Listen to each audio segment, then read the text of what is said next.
Informasi lainnya, Saudara, kader Partai Gelora Sulawesi Barat mendeklarasikan Anies Mata sebagai bakal calon presiden di pemilu tahun 2024. Deklarasi ini dilakukan dalam konsolidasi kader yang dihadiri ribuan massa dari 6 kabupaten di Sulawesi Barat.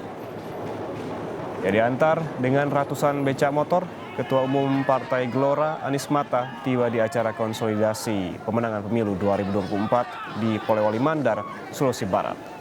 Di depan ribuan kader, mantan Presiden PKS ini memberikan orasi kebangsaan.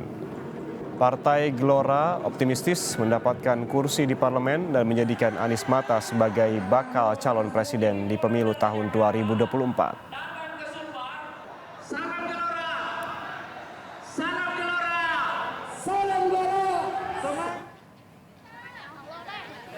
Di Medan, Sumatera Utara, sejumlah elemen warga yang tergabung dalam Sukarelawan Teman Sandi menggelar jalan sehat dan bakti sosial di Kecamatan Medan Timur.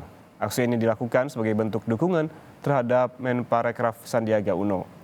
Selesai jalan sehat dan bakti sosial, warga mendeklarasikan dukungannya kepada Sandiaga Uno agar bisa maju di Pilpres 2024.